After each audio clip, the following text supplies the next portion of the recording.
Hi guys! I'm gonna insulate the inside of the tiny locker across from the heads. I'm gonna do this because I experienced a lot of condensation in there during my liveaboard test, and that's kind of a bummer.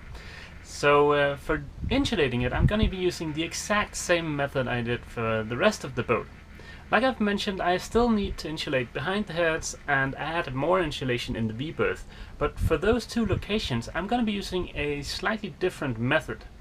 But for inside the tiny locker, the method I used for the rest of the boat should be just fine, and I'll get to show you guys what I did back then.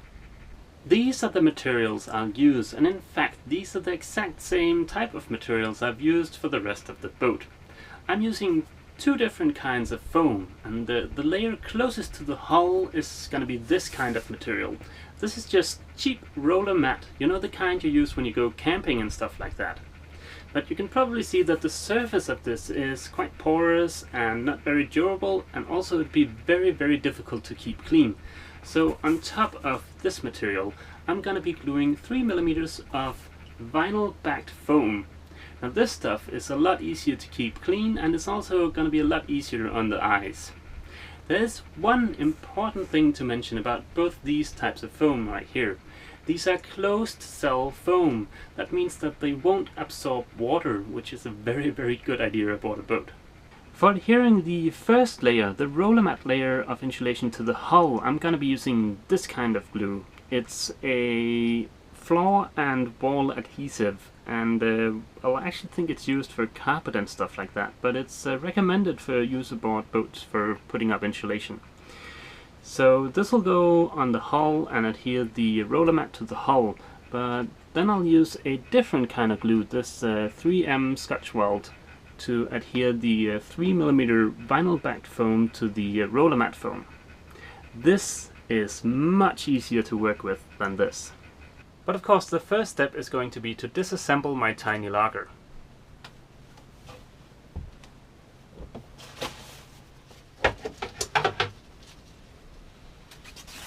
Now, I was originally planning on removing this piece too, but it seems I've left my tools back at the house. Oh well, it's fine. I don't know if the camera is going to be able to pick this up, but the waterline is right there. Now last winter I had a lot of condensation under the waterline, but also a little bit over the waterline, so I'm simply just going to insulate everything. Now the surface in there is pretty clean already, so I'm just going to use the vacuum to get rid of some sawdust down in the bottom of the tiny locker, and then I'm going to give the entire surface a quick whack with some grease remover.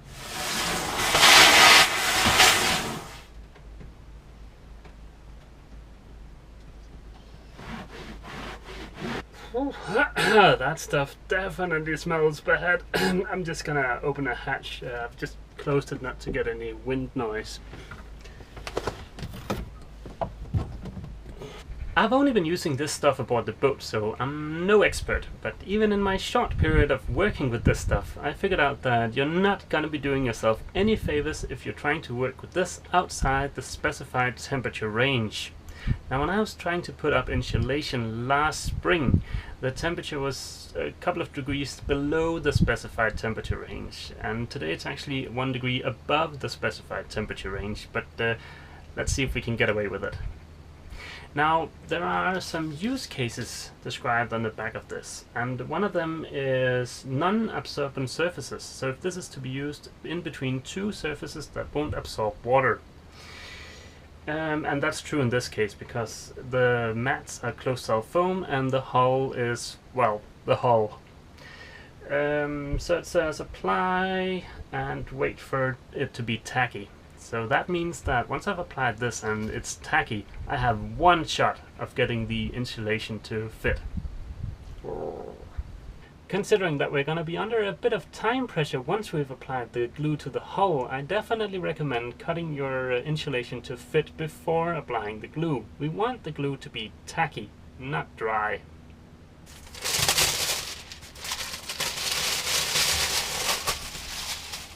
And as you might be able to see, we do need to trim the insulation a little bit in order for it to cover the entire surface.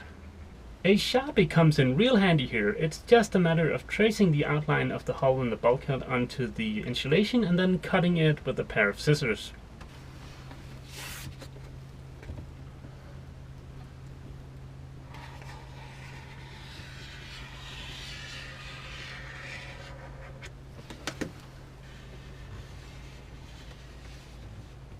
I just had to open a hatch because it is starting to heat up a bit down here. I mean, what's up with me spending a month sweating non-stop in the US, and then when I get back home, 5 days later, we have a heat wave.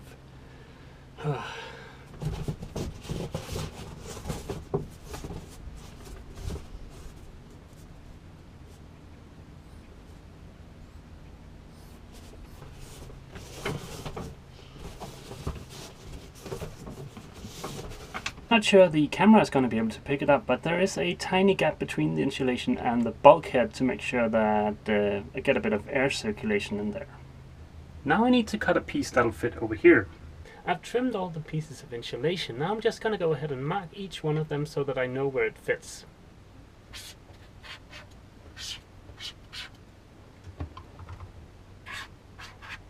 While I was busy trimming the insulation, the temperature has gone up another 3 degrees Celsius, which means it's now 4 degrees Celsius above the recommended temperature range. So I'm gonna take a short break, and then later today I'll see if the temperature has dropped a bit.